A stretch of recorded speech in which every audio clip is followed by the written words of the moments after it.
exigiendo el respeto a los derechos laborales y humanos en nuestro país.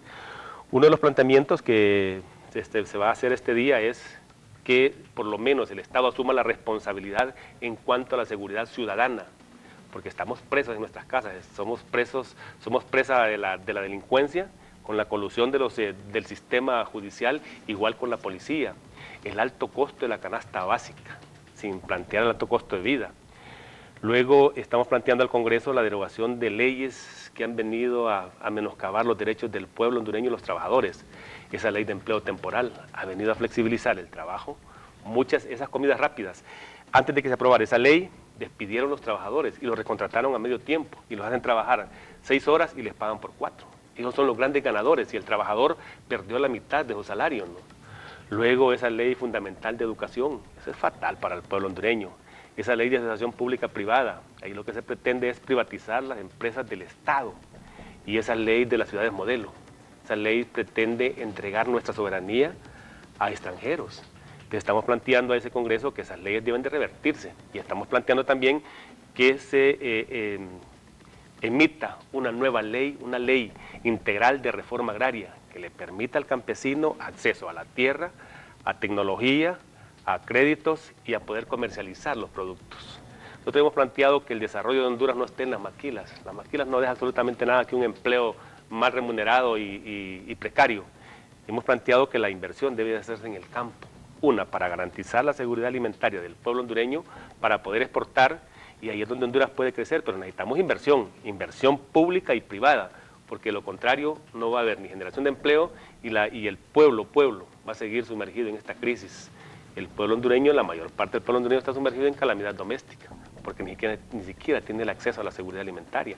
Es una situación crítica, caótica que vive el pueblo hondureño y por eso estamos en estas movilizaciones y llamamos, todavía llamamos al pueblo hondureño que se sume.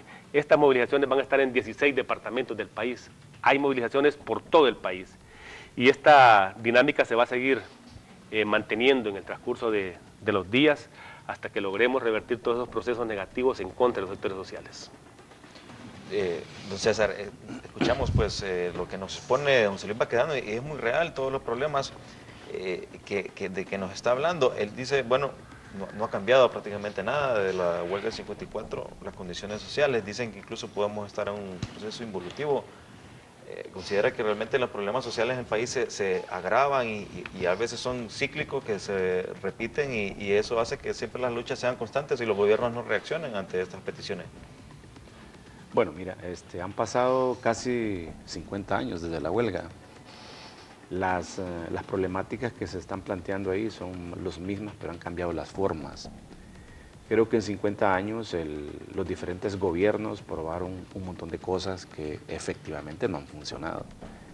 Inclusive, yo no diría tanto que las cosas no han cambiado, sino que se plantean con otros acentos y con otros matices los problemas. Son los mismos problemas, pero de otra manera. Después de este largo proceso de la huelga, yo creo que sí el Estado le puso mucha atención a las manifestaciones públicas y a la actividad sindical. Esta lucha de que los sindicatos se volvieran protagonistas de la vida histórica y política del país costó, pero se dio. Es decir, a partir del 54 los sindicatos se volvieron realmente protagónicos de todos los procesos políticos, incidieron directamente en las elecciones que se lograron celebrar, establecieron acuerdos, por ejemplo, con los gobiernos militares. Por ejemplo, López Arellano, un ejemplo que quiero poner. López Arellano, cuando hizo el golpe de Estado en el 63, lo primero que hizo después fue una concertación con todos los sindicatos legalmente autorizados y emprendió una de las campañas gubernamentales más populares y populistas que ha habido en la historia de Honduras.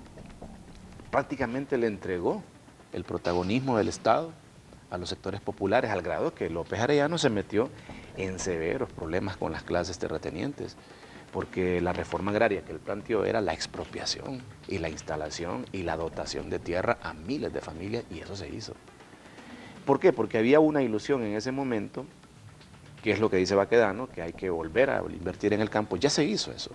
La ilusión de los militares era que la pobreza agraria y la pobreza rural y la pobreza periférica venía de que el campesino y ¿cómo se llama? El labrador no poseía los bienes necesarios para producir.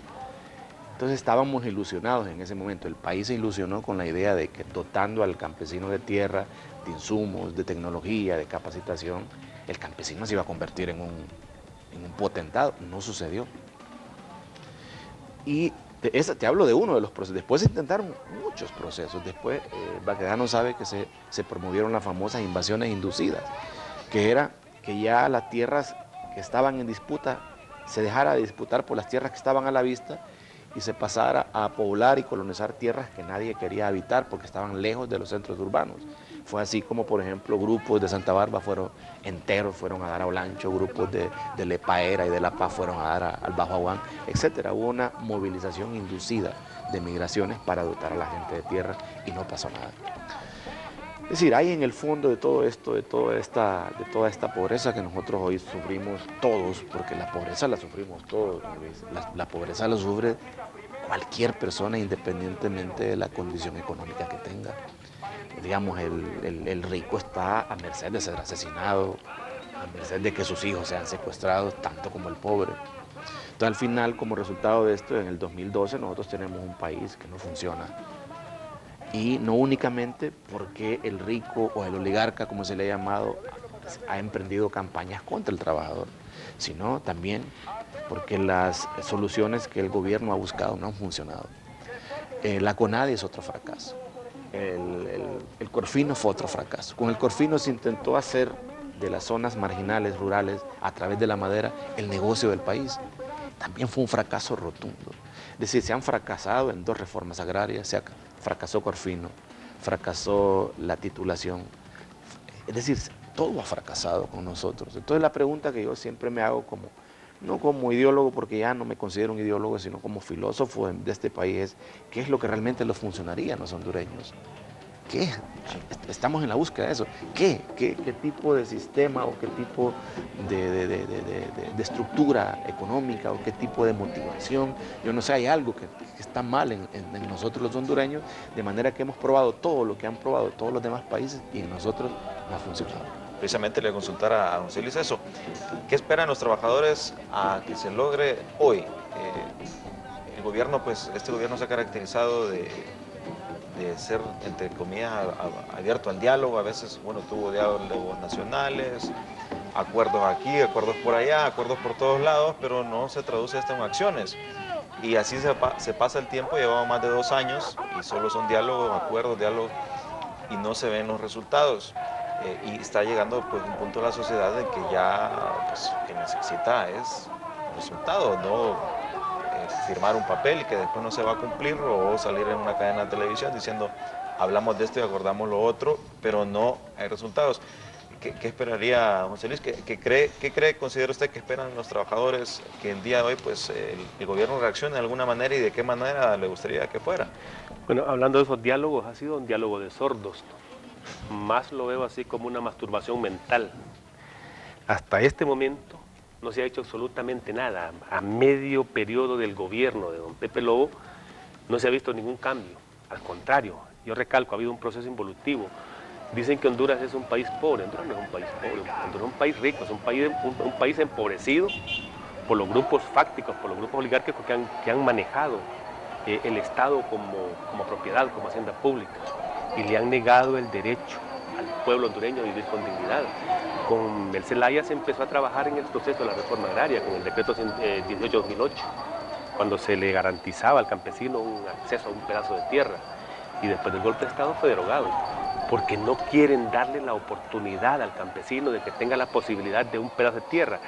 La poca tierra que tenemos apta para producir está en manos de pocos terratenientes, y esa tierra está produciendo o caña de azúcar o palma africana, y no es malo eso. Hay que diversificar la producción. Aquí también necesitamos arroz, maíz, frijoles, porque al final de cuentas tenemos que estarlos importando de Centroamérica. Hubo un momento histórico en nuestro país que Honduras se le llamaba el granero de Centroamérica, porque se producían granos básicos y se exportaba, y uno compraba la media de frijoles a 5 o 10 lempiras, igual la libra de arroz a 2 lempiras. Esos tiempos cambiaron y han pasado. No se importa, ¿no? Gracias. Ahora los traemos, y ahora se viene en contrabando el arrozazo, ¿no? Esa cantidad de arroz que estuvo el año pasado ahí en Cortés, que no podían desembarcarlo. Hemos visto también con los famosos TLC, que nos vendieron esa idea de la gran panacea, que a través del TLC Honduras iba a ser el emporio de desarrollo. Eso fue mentira, ¿no? Lo que produjo eso fue que 22.000 pequeños productores de arroz desaparecieron, porque vino el arroz empacado de Estados Unidos a precios más baratos. Los productores de zapatos, los sastres, esos quebraron, esos desaparecieron. Y vemos un TLC que todavía estamos en desventaja porque es más lo que importamos.